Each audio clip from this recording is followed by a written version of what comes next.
നമസ്കാരം. പ്രധാന വാർത്തകൾ.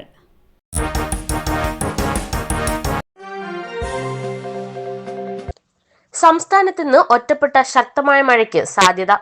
വടക്കൻ കേരളത്തിൽ മഴ ശക്തമായേക്കും. ആലപ്പുഴ, എറണാകുളം, തൃശൂർ, മലപ്പുറം, കോഴിക്കോട്, കണ്ണൂർ, കാസർഗോഡ് ജില്ലകളിൽ ഇന്ന് യെല്ലോ അലർട്ട് പ്രഖ്യാപിച്ചു. അടുത്ത 4 ദിവസം ഒറ്റപ്പെട്ട ശക്തമായ മഴ തുടരാൻ സാധ്യതയുണ്ട്.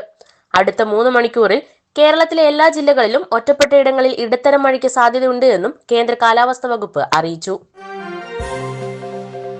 സംവിധായകനും നടനുമായ ബാലചന്ദ്ര മേനോനെതിരെ സിനിമാ നടി നൽകിയ ലൈംഗികാതിക്രമ കേസിലെ നടപടികൾ കോടതി അവസാനിപ്പിക്കുന്നു. ഇതിന്റെ ഭാഗമായി പരാതിക്കാരിയായ നടിക്ക് കോടതി നോട്ടീസ് നൽകി. ബാലചന്ദ്ര മേനോനെതിരെയുള്ള ആരോപണങ്ങൾക്ക് തെളിവില്ല എന്ന് ചൂണ്ടിക്കാട്ടിയാണ് പോലീസ് അന്തിമ റിപ്പോർട്ട് സമർപ്പിച്ചത്. സിനിമയുടെ ചിത്രീകരണത്തിന്റെ തിരുവനന്തപുരത്തെ ഹോട്ടലിൽ വെച്ച് ലൈംഗികാതിക്രമം നടത്തിയെന്നായിരുന്നു ആലുവയിൽ താമസിക്കുന്ന നടിയുടെ പരാതി. ഹേമ കമ്മിറ്റി റിപ്പോർട്ടുമായി ബന്ധപ്പെട്ട വിവാദം കത്തി നിൽക്കെയായിരുന്നു നടി ആദ്യമായി പരാതിയുമായി പോലീസിനെ സമീപിക്കുന്നത്.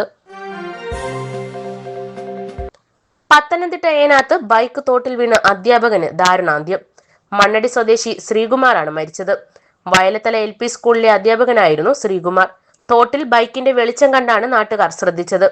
ബൈക്കിനടിയിൽ പെട്ട നിലയിലായിരുന്നു ശ്രീകുമാർ. മൃതദേഹം അടൂർ സർക്കാർ ആശുപത്രിയിലേക്ക് മാറ്റി. ചെങ്ങന്നൂരിൽ ബസ്സുകൾ കൂട്ടിയിടിച്ച് അപകടം, നിരവധി പേർക്ക് പരിക്ക്. ആലപ്പുഴ ചെങ്ങന്നൂരിൽ KSRTC ബസ്സും ടൂറിസ്റ്റ് ബസ്സും കൂട്ടിയിടിച്ച് അപകടം. 46 പേർക്ക് പരിക്കേറ്റുവെന്ന് സൂചന. ചെങ്ങന്നൂർ ക്രിസ്ത്യൻ കോളേജ് ജംഗ്ഷനിൽ ഇന്ന് രാവിലെയോടെയാണ് അപകടമുണ്ടായത്. പരിക്കേറ്റവരെ സമീപത്തെ ആശുപത്രിയിൽ പ്രവേശിപ്പിച്ചു. പെരിയ ഇരട്ടക്കൊലക്കേസിലെ പ്രതി കാഞ്ഞങ്ങാട് ബ്ലോക്ക് പഞ്ചായത്ത് പ്രസിഡന്റ് സ്ഥാനം രാജിവെച്ച് CPM നേതാവ്. CPM ഉദുമ മുൻ ഏരിയ സെക്രട്ടറി ആയിരുന്ന മണികണ്ഠനാണ് സ്ഥാനം രാജിവെച്ചത്. കോടതി ശിക്ഷ വിധിച്ച ക്രിമിനൽ കേസ് പ്രതിക്ക് ജനപ്രതിനിധിയാകാനുള്ള യോഗ്യതയില്ലെന്ന് കാണിച്ച് കോൺഗ്രസ് നേതാവ് അഡ്വക്കേറ്റ് MK ബാബുരാജ് സംസ്ഥാന തെരഞ്ഞെടുപ്പ് കമ്മീഷനെ സമീപിച്ചിരുന്നു. ഈ മാസം 26-ന് അന്തിമ ഹിയറിംഗ് നടക്കാനിരിക്കെയാണ് രാജി. പെരിയ ഇരട്ടക്കൊലക്കേസിലെ 14-ാം പ്രതിയാണ് മണികണ്ഠൻ.